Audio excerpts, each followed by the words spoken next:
I remember na gusto kong mag-overnight sa'yo nun. Wala siyang pakundangan. Talagang stay ako sa'yo tonight. Baby! Ganun. Talagang stay ako tonight. Pero hindi ko siya Wait, hindi ko siya pinagbigyan sa pagkakataon na yun. Sabi ko, Antindi. Ops, stop right now. Antindi ng bakod. Down, bigla-bigla akong kinakabahan. Hindi ko alam bakit. Tapos dumating sa point na muntik pa akong mag-back out. Na-mention mo to sa akin before na hindi ikaw ang nag-first move sa babae. Sabi ko, sobrang pretty niya, no? Parang ganun lang yung mga chika ko kay. Pero it turns out naka-block siya sa account ko for I don't know reason. Hi guys! Welcome back to my channel. So for today's vlog, we have a special guest, which is my partner, my love, my baby, Nicole number 2. Hello everyone, I'm Nicole Salvador. Same po kami ng name sa mga hindi nakakaalam. So pag nagkakalituan kami, siya si Nick, ako si Nicole. Tapos sa work, ako si Susana, siya si Nicole. Ako yung nagpaparaya. Ako yung nag-adjust kasi parang hindi mo naman ginagamit yung second name mo, no? Yung Ann. Nicole Ann. Bali, third name ko yan. Patricia. Oo nga pala, haba ng name mo. Patricia Nicole Ann. Oo nga pala. Hindi mo rin ginagamit yung Patricia, di ba? Hindi. Never. Okay, so for today's vlog, I hope you guys are excited as much as we are kasi today we're gonna answer a few questions na pinrepare din naman namin so that you guys would know more about us. Kasi if you guys have seen us, mostly lumalabas lang kami sa TikTok or nagpo-post kami ng Instagram contents. Pero sa YouTube, I think is our first time to actually speak and magsalita ng kung ano ba talagang yung mga hindi nyo pa alam about us. Kasi di ba sa TikTok mabibilis lang. Puro tayo script dun eh. Oo, puro script doon. Tapos mga acting, ganyan. Mga funny contents. Pero you don't really know the person just by, TikTok and Instagram. So we created a YouTube vlog so that mas makilala nyo pa kami ng mas malalim.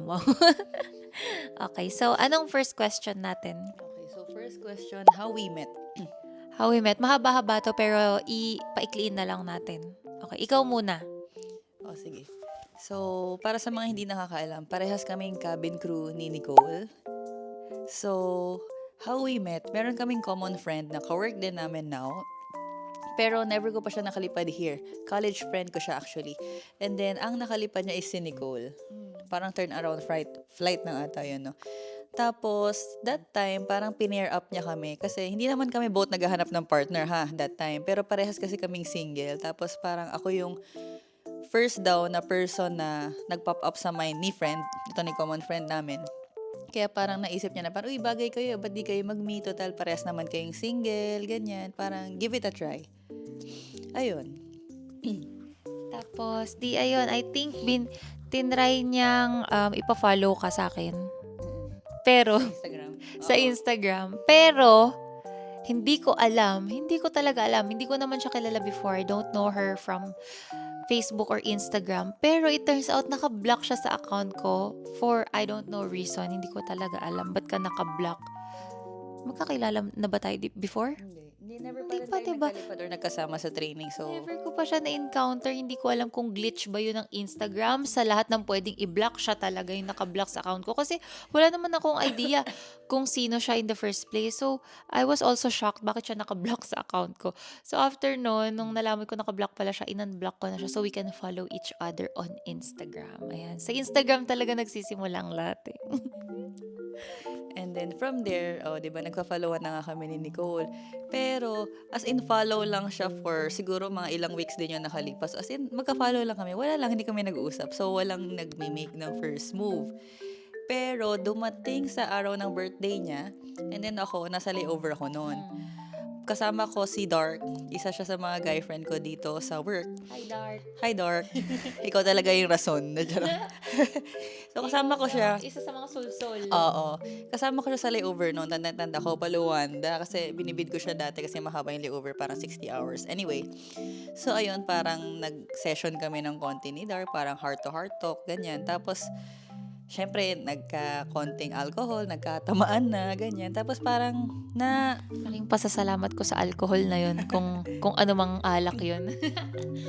So, ayun, parang, syempre, parehas na kami may amats ni Dark, ganyan. Tapos, parang habang nagsascroll kami ng socials, napadaan ka, parang nag-post ka ata noon, hindi ko matandaan kung post talaga siya or story. Pero alam ko, nasa Philippines ka that time. So, parang may nag-greet sa'yo, kasama mo ata yung family mo, gano'n. Tapos sabi ko, uy, Dark, parang, eto, kinukwento to I mean, eto, pinipair up to sa akin ng friend ko, parang nirereto kami, ganyan. Tapos sabi ko, sobrang pretty niya, no? Parang ganun lang yung mga chika ko kay Dark, no? Tapos sabi niya, oh, ba't di mo na i-message? Nag-uusap ba kayo? Ganyan. Tapos sabi ko, hindi, ba't di mo na i-message? Lasing ka na, oh. Tapos, right then and there, parang binati lang kita, as in ganun lang. Parang hindi ko nga expected na magre-reply siya as in ganun. Nag-reply siya, binati ko lang siya, happy birthday po. Reply siya agad, uy, tara, celebrate tayo ng birthday ko dito sa ganyan, hindi ko na maalala, somewhere, ganyan. As in, sobrang bilis niya mag-reply. Parang, walang pagpapakipot na naganap. Grabe. Ganun ba talaga? Sobrang easy to get ba yun? Pero, Baka nataon lang din na online ka that time. baka crush na kita nun. Pero kasi, di ba, nagla-like na tayo na ng mga story. Wala lang, papansin lang sa feed. Pero hindi talaga kami nag-aano. Pero may mga topics na tayo nun sa Instagram ng mga random. Wala pa. Random topics, nag-uusap tayo. Pero ang pagkakaalam ko, late ako mag-reply kasi parang ayoko pa mag-end yung conversation. Ganun, After na nito ng birthday mo, no? oo, ganun ako pag medyo type ko yung isang tao, matagal ako mag-reply kasi ayokong mag-end agad yung conversation. Para bukas, kinabukasan, may re-replyan pa ako. Ganun. Ewan ko. So, ayun. Nireto ka na sa akin. Crush mo na ako nun or hindi pa? Pero nagagandahan ako sa'yo. Kasi hindi pa kita nami-meet in person. Pero alam Hindi nyo pa kasi, ganun ka-deep yung mga pinag-uusapan natin that time. actually, na-mention mo to sa akin before na hindi ikaw ang nag-first move sa babae. Hindi talaga. Oo, diba? First ata to. I mean, counted ba siya as first move yung pag-chat ko sa'yo? At saka, hindi daw nanliligaw si Nicole Salvador. Hindi talaga. Ewan ko, kasi ako sanay ako na parang ako yung talagang, alam mo yun, nililigawan, ganyan sa lahat ng past ko. So, it's something new for me na, uy, parang si ate girl, parang hard to get to. Ako ba manliligaw dito? Or siya? Parang ganun. So, talaga, yun yung na-feel mo? Oo. Tapos, di ba, parang may time na nagbibigay din ako sa'yo ng flowers na first time kong ginawa. Pero actually, first time ko rin yun na makareceive ng flowers from a girl. Mm. So, ayun na nga. Nag-meet up tayo ng birthday ko. Actually, hindi na yun. Late celebration na yun kasi wala rin naman ako masyadong mayaya dito at wala rin akong friends dito sa area ko ngayon kasi yun nga, I keep my circle small because I always choose quality over quantity. So, that time, siya yung, ewan ko, nag-try lang ako to take a shot. Parang, if she was available, hindi naman No sa, choice pala siya. No? hindi naman sa no choice, pero I took that, parang chance kung, sige nga, tignan natin kung available siya. Tapos yun, nagtanong ka na kung anong gusto kong restaurant and all. Oo, kasi parang nagkaroon ng isang day kami that month na same kami ng day off. So parang sabi ko, uy, ba't di tayo lumabas? Hindi puro chat-chat lang tayo. Rarely lang mangyari yun sa type of work na meron kami. Mahirap magtugma. So, sabi ko, ay, this is the chance. Let's go. Let's meet up. Let's do this. So, ayun. So, pinapili ko na siya kasi ito parang, pag tinanong mo siya, saan mo gusto kumain? Ano bang kinikrave mo ngayon? Kahit saan. Actually, hanggang ngayon, ganun pa rin siya ha. So, isa to sa mga joke lang, hindi. Isa to sa mga diskusyon namin hanggang ngayon. Pero, mababaw lang naman yun. Anyway, so pinapili ko siya. Parang meron akong nilatag doon na choices. Anong gusto mo ba? Anong kinikrave mo? Ramen, sushi, Filipino food, Korean barbecue, ganon. Tapos nauwi kami sa ramen. Tapos, Japanese restaurant here. Which is surprisingly, doon lang namin nalaman na parehas pala kami mahilig sa Japanese food. So, plus na yon agad. And then, nung time na magmi-meet kami ni Nicole, parang bigla akong, ano man tawag, bigla akong kinakabahan. Hindi ko alam bakit. Tapos dumating sa point na muntik pa akong mag-back out. Dapat may background music ka nun eh. So, kinabahan ka talaga. Kinabahan akong talaga. First time ka makipag-eyeball. Ayun, kasi parang eyeball yung setup nung, ayun nga, di ba? Parang Yung parang pinair up kami. Parang nafe-feel mo pag, siguro, ewan ko ako, hindi pa ako nagde-dating app, pero parang ganun yung nangyari sa amin na, okay, sige, meet up tayo sa ganito, parang eyeball, ganyan. Parang, kasi hindi mo alam kung ano i-expect mo dun sa tao na, oy, mag-work ba kami nito? Hindi ba kami mag-work? Tingin, parang hindi mo alam kung match ba kayo ng tao na yun. So, talaga siya, risky. Don't do it, guys. Don't copy us. And then, noong time na nagkita kami mismo ni Nicole, ayun, parang medyo na-intimidate ako sa kanya ng very, very, very light. Bakit? Mataray ba ako? Kasi pag tiningnan mo pag nakita mo si Nicole at first, Kasi suot ko nun dress. parang dress na maiksi tapos, Spaghetti. oo. Nung time na nakita ko siya, parang hindi mo siya matansya kasi, ako kasi parang balitaktakan ako kausap, parang asaran, ganun, parang fun lang. Tsaka Pag- para kang cowboy, para kang lang, low-key, ganyan. Mm-mm. Pero nung time na nakita ko kasi si Nicole, parang hindi ko alam paano ko siya i-approach. Though mayroon nga kaming topic na pinag-uusapan na sa chat, no? Pero hindi ko kasi alam kung in person, paano ko kaya siya i-approach. Doon ba siya sa funny side si Nicole pero Sa seryoso mo. sa seryoso, pero pag tiningnan mo siya, parang siya yung hindi mo mabibiro, ganun. So parang, sabi ko, teka lang, parang iba pala yung atake niya in person. Sabi ko ganun, parang iba yung sa chat, parang ibang tao to. Sure ba siya to? Parang ganun. Hindi, joke lang. Pero, eto pa isa, kasi sobrang dami na namin pinag-usapan sa chat. Parang, syempre, day to day na lumalalim yung usapan namin, yung topics namin. Nung time na magkikita na kami, kasi nga, ang tagal namin hinantay na magkaroon kami ng same day off. Parang, sabi ko, teka lang, may mapag-uusapan pa ba tayo nito sa personal? Kasi ang dami na natin na pag-uusapan sa chat eh. Pero surprisingly, mas lalo kaming hindi naubusan ng topic nung time na yun na nagkita kami talaga. Ewan ko, ako gusto ko yung mas mas personal, mas madami kayong mapag-uusapan kesa sa chat. Hindi talaga ako ma-chat na person. Mas more on ako sa personal interaction. Tapos, nabalitaan ko pa, muntik mo na akong i-ghost. Muntik mo akong i-ghost. First time yun, if ever, na may manggo-ghost sa akin. Muntik ba? Hindi. Parang yun nga, parang kinabahan kasi ako sa setup eh. Kasi actually never ko talaga na-try yung parang eyeball eh. So, yun siguro yung reason. Hindi naman kita ginost, pero na-late ako sa usapan natin na oras. Nauna Mga 20 ako, minutes. yun pala kinakabahan si Akla. Kabado pala siya kaya na late. Hindi ko alam. Mas to think na mas malayo pa yung place ko dun sa city. Tapos siya yung taga-city.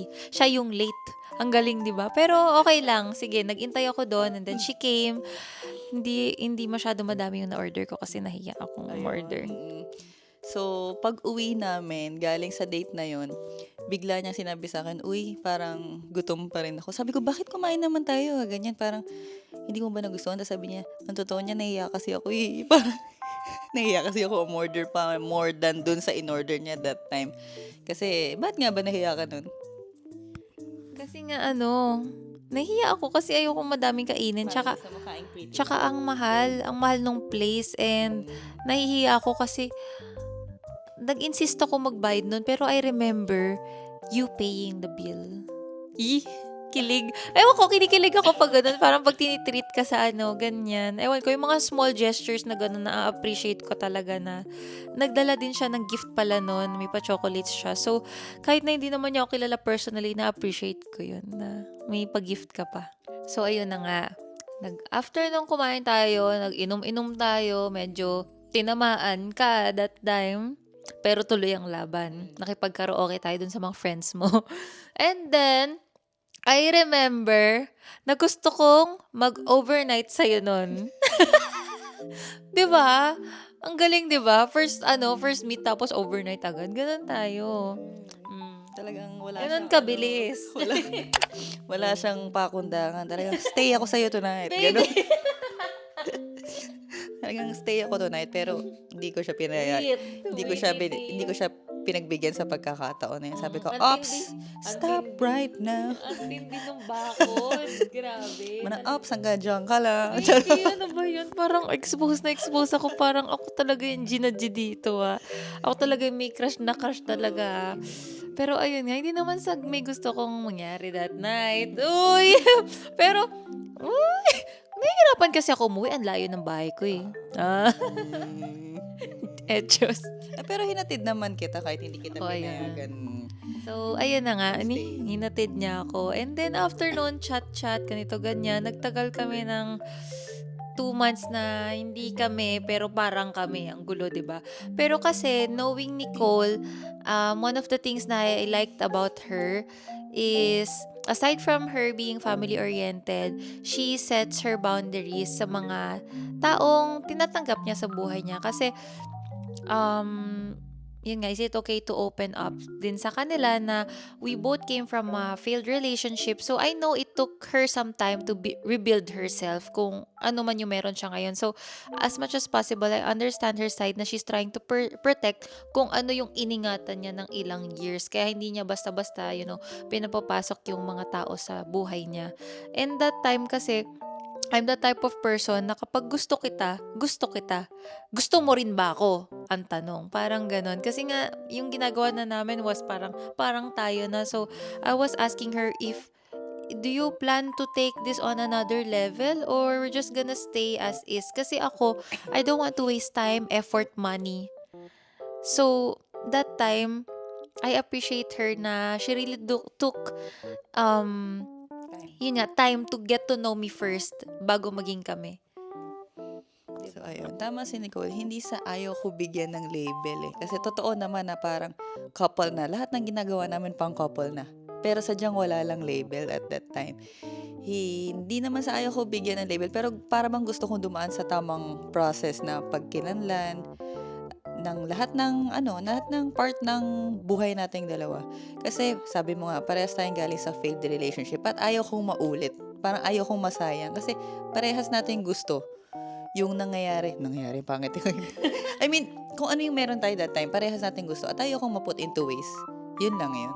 So, parang iniingatan mo talaga Ayun. kung ano yung meron tayo that time. Sobrang iniingatan ko siya kaya ayoko siyang madaliin kasi ayokong mag-fail kami sobra. As in, may mga VM, naalala ko yung mga voice message mo nun sa akin na parang please don't, basta may mga sinabi ka sa akin na wag mo sanang ma-misinterpret, pero sana maintindihan mo kung saan ako nagagaling, bakit I want to take things slowly. Ganon yung word niya, mga sis! Take things slowly. Pero parang tara na, let's do this. Tayo na, you and me together forever. Pero, yun nga, si ate mo, girl, after 2 months siya nag-ask, di ba? So, doon mo na feel na parang, eto na talaga. Pupursue mo na ako. Tong babaeng to. Sure ka ba dyan? Wala ka na magagawa eh. Eto na oh. Tingnan mo, pakita mo. Oh. Ito na yun. Oh. Married na oh. Charis. Wala nang kawala. Promise, B. Hindi, wala na. Okay. Ayun. Since na-cover na natin yung How We Met na parang ang haba, parang 20 ilang minutes na yun. Nakalkula ko na. So, ayun. Since ang haba ng na-cover na natin sa How We Met, ano naman yung favorite thing to do natin together? Travel. Obviously, kasi parehas tayong cabin crew. Yes. Travel. Sobrang nakaka-stress reliever siya.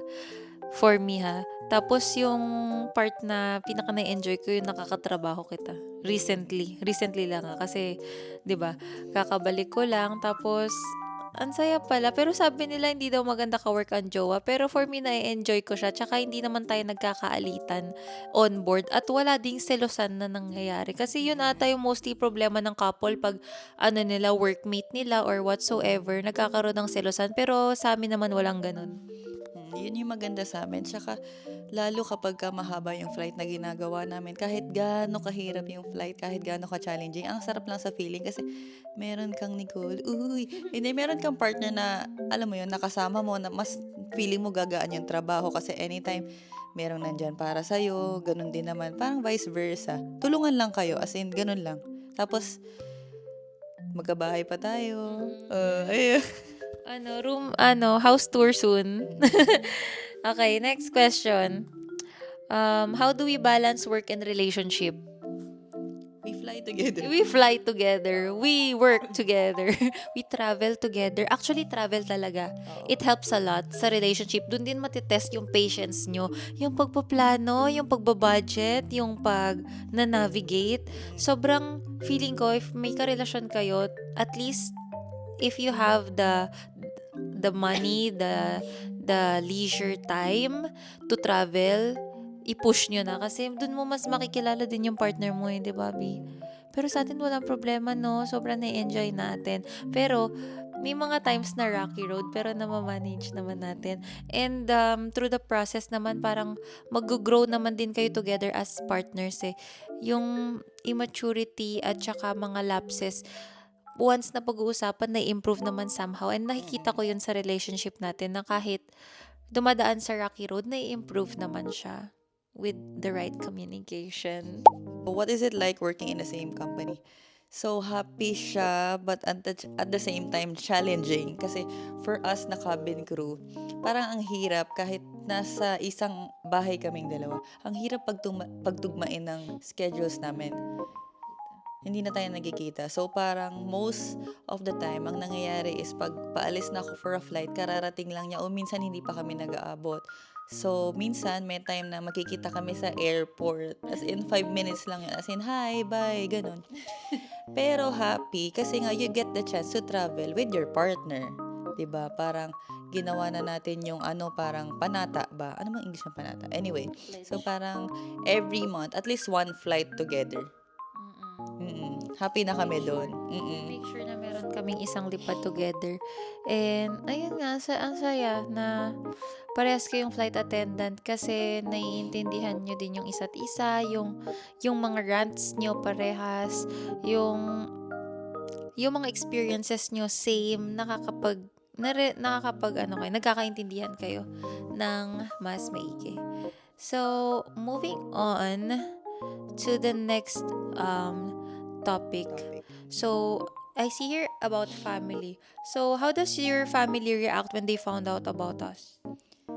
So, yung sa akin kasi, siguro like any other parent, parang initial reaction yun na parang they're hoping na sana straight yung anak nila. So, medyo hindi okay yung naging reaction at first ng parents ko.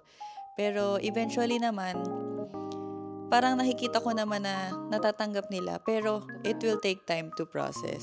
Kasi nung una talagang parang exit block sila, go that way. Ganon yung nila yung atake. Pero, Oh my God, I remember. diba? Din ako, can I open up? Sobrang natakot din ako, lalo na sa mga stories na naririnig ko na strict ang parents ni Nicole. Kasi, ever since, like, yung mga partner ko or yung mga experience ko before, mas more on na ako yung nagtatago kaysa sila. Ngayon, it's the other way around na parang ako yung okay na hindi naman okay na okay, pero slowly na accept na rin ako ng family ko. Then sa kanya naman, yung first time ko na hindi out sa family, which was okay for me naman. Naintindihan ko naman din yung part kasi kahit sino naman din, hindi madaling mag-open up sa family. Lalo na sa conservative na upbringing sa Philippines, 'di ba? Kahit sino naman kahit ako at first, lalo lang Christian family, ako talagang it's a no. And wala nang questions doon. Talagang hindi pwede. And I think it was the same for you, right? Ako din, I came from a very conservative and religious family. So, yun nga. Hindi sila open at first, pero eventually din naman natanggap din nila ako. And then, natatandaan mo, nag-travel pa nga tayo ng Almaty recently and parang walang nangyari talaga. As in, super ganun talaga. Sobrang smooth nung travel na yun. So, nag-travel kami with my family, parang New Year celebration and my birthday celebration, and also with Nicole. Tapos parang na-feel mo ba na left out ka? Hello, family! Hindi, kasi Ayun. sobrang happy ko, B. As in, like, super happy ko na yung hindi ko inaakalang mga mangyayari na outcome, hindi ko ine-expect. Kasi super natatakot talaga ako sa parentals niya. Kasi, yun nga yung mga stories na naririnig ko na strict sa kanya nung kabataan niya, nung college siya, na nag-aaral siya and all. So, that time, talagang ano lang, quiet lang ako, no expectations. Pero, expect the unexpected, guys. Kung sino pa yung akala mong hindi mo makaka-close, sila yung makaka-close mo. So, super, as in, super gaan ang loob ko sa mother, sa father niya, sa brother niya. Sobrang bait nila lahat sa akin. And I'm so happy na ako yung partner mo during this process na naiiyak ka na naman. Iiyak ka na naman. Na I'm so happy na ako yung babae at partner mo na pinakilala mo sa family mo kasi sobrang laking bagay nun sa akin na alam ng parents. Hindi. So, But it took you 27 years to open up. oo. Anyway, singit ko lang, no? So, para sa mga in-closet pa rin right now, no need to rush. Take your time lang. Kasi kung meron man kayong friends or family na nag-come out, Or kayo ba yun mismo? or kayo ba yun mismo, early in life, hayaan nyo sila. Ako nga it took me 27 or 28 years bago malaman ng relatives ko, ng family ko. So, take your time lang. Move ka lang sa pace na comfortable ka, one step at a time. Wag mong i-rush. Hindi mo kailangan i-rush. Tsaka ka lang mag-out kapag comfortable ka na. There's no perfect timing, no? Kung kailan ka lang feel mo ready ka na. At saka, ready din yung tao sa paligid mo. Kasi hindi mo naman pwedeng ipilit yung gusto mo kung yung mga tao sa paligid mo hindi ready. Katulad ako noon, nung una kong time na mag-open, hindi pa sila ready. Alangan namang ipilit ko, di ba? So that time, alam nila, pero hindi nila accepted. So you also have to give them time to accept, to process, to normalize kung ano man yung hindi normal sa kanila. Kasi let's face it, hindi pa rin yun yung okay sa paningin ng nakararami. It's still men and women. But yeah, let's just give everyone time to accept, 'di ba? Para mas maging okay yung relationship.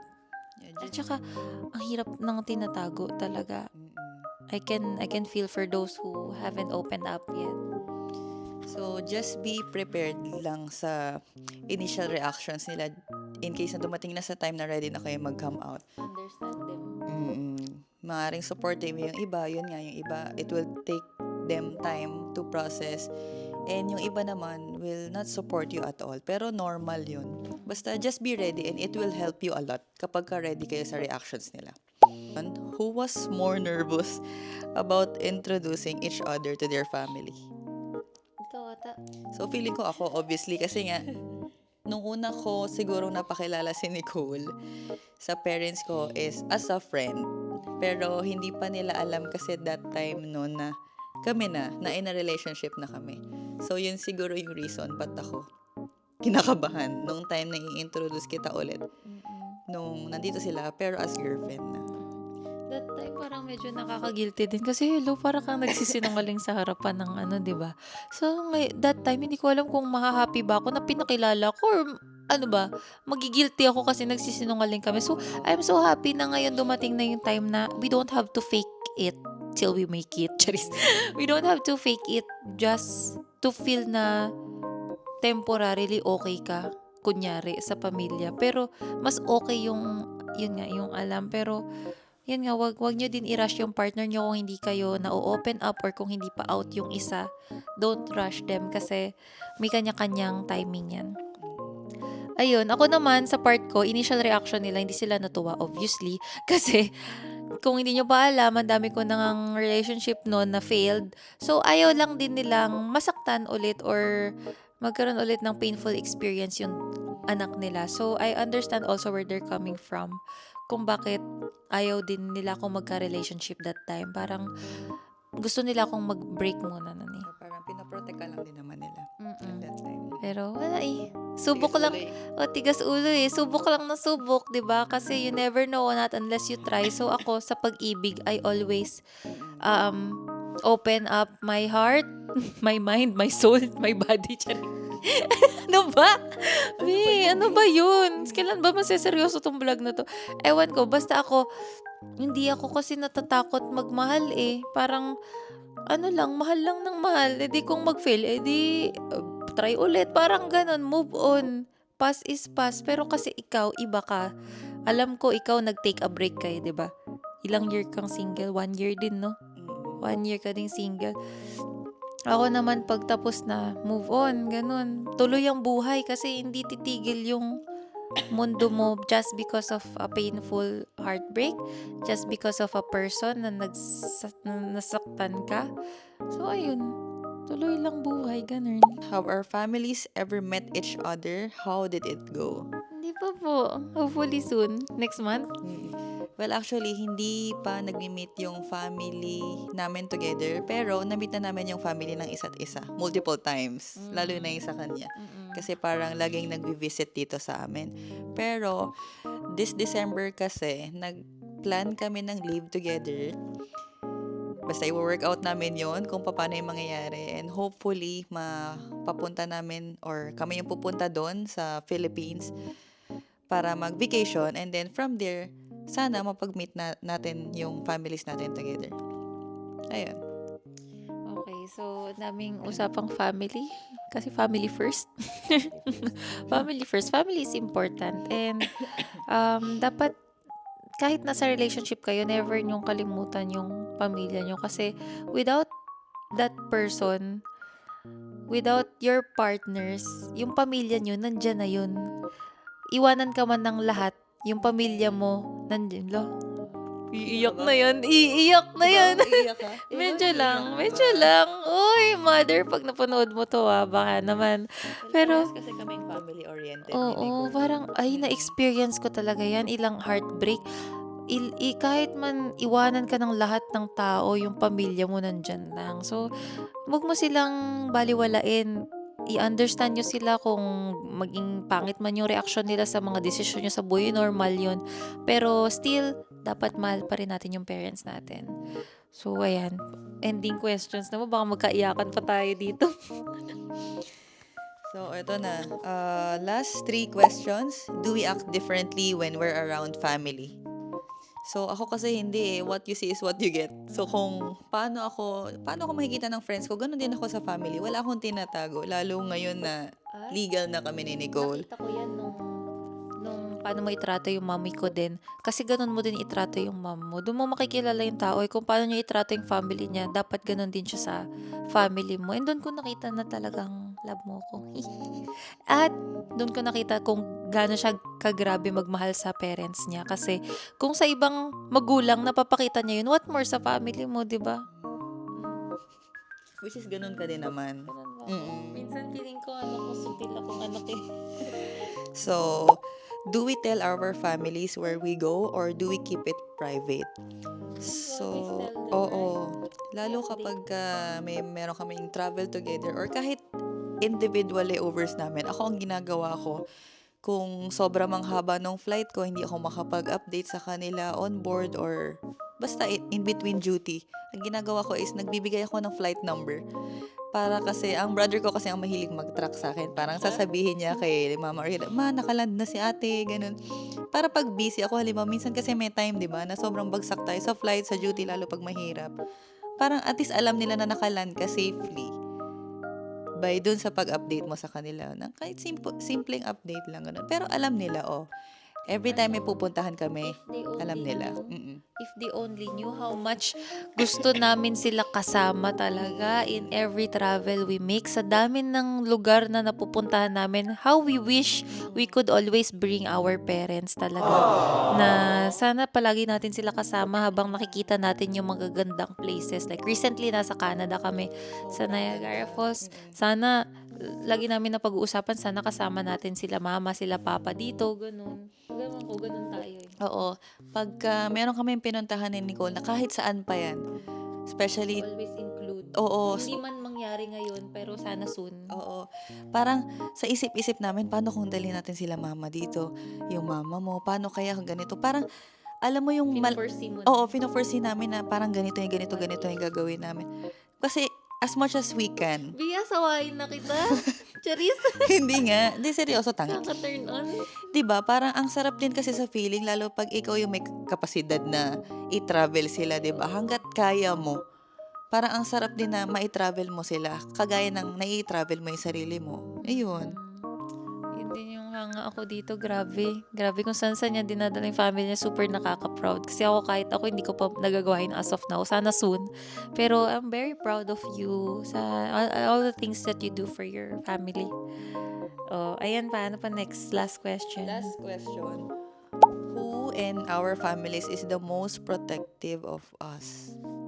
Parang sa parents ko, parang parehas naman sila. Pero siguro, kung meron man yung parang, paano ko ba sasabihin, makikipagsapakan para lang Papa mo. protektahan ako. Papa. Daddy ko, oo. Parang ayaw niya na kahit may pumitik sa akin, ganun. Alam mo yung, basta sobrang protective ng father ko. Mm-mm. Ako both. Siguro, oo, both. Kasi nakita ko din yung si mama kahit babae siya talagang nakita ko din yung hindi man siya pisikalan pero nakita ko kung paano niya rin ako ipaglaban as her daughter sa lahat ng tao kasi minsan kahit relative mo na ida-down ka pa 'di ba? And that time nung hindi pa ako out may mga ilan kaming relatives na hindi sang-ayon sa preference ko sa buhay na pinili ko pero I saw my mom how she stood for me and na kahit na hindi siya sang-ayon din sa life na pinili ko in-explain niya pa rin na hindi naman ako masamang tao dahil lang dito. Basta nakita ko yung ano ni mama. Talagang sobrang love na love ko siya for doing that for me. And also sa dad ko. Si dad naman yung parang feeling kong makikipagsapakan. Ayun, same din yan sa parents ko. Parang syempre, ayun, gaya ng sabi namin kanina, kasing tutol eh. hindi mo control yung reactions nila. So, meron at meron, kahit kamag-anak mo pa yan, na You cannot tututol. please everyone. So, sobrang hanga din ako nun. Kasi yung mother and father, actually lahat sila sa family ko, parang pinagtanggol nila ako na hindi naman porket ito yung gusto niya, masama na siyang anak, masama na siyang tao. So, ayun. Ang sarap din pala sa feeling talaga na open ka na, no? Ngayon ko lang kasi siya na-realize. I mean, ngayon ko lang na-experience. Parang kahit anong mangyari, feeling mo may Negative, kakampi ka oo. ganun. You're not alone. Mm-mm. Usapang hirap. Usapang parents talaga. Usapang ang parents, lalim. oo. So, ayun na nga. Yun na lahat ng napag-usapan. We covered how we met, family, work. So, guys, please let us know kung ano pa yung ibang topics na na-cover namin na you want us to expand more or to answer in detail kasi alam ko medyo mas mabilis tong vlog na to. And we'll do that on a separate vlog. So, ayun, if you have any video suggestions, please comment down below content. or contents na gusto nyong gawin namin. If we have time, we can do it for you. Pero for now, ito munang getting to know para mas makilala nyo kami ng mas mabuti. So, ayun lang. We hope you like this video. Please don't forget to hit the like button and subscribe to this channel. Thank you! Bye-bye!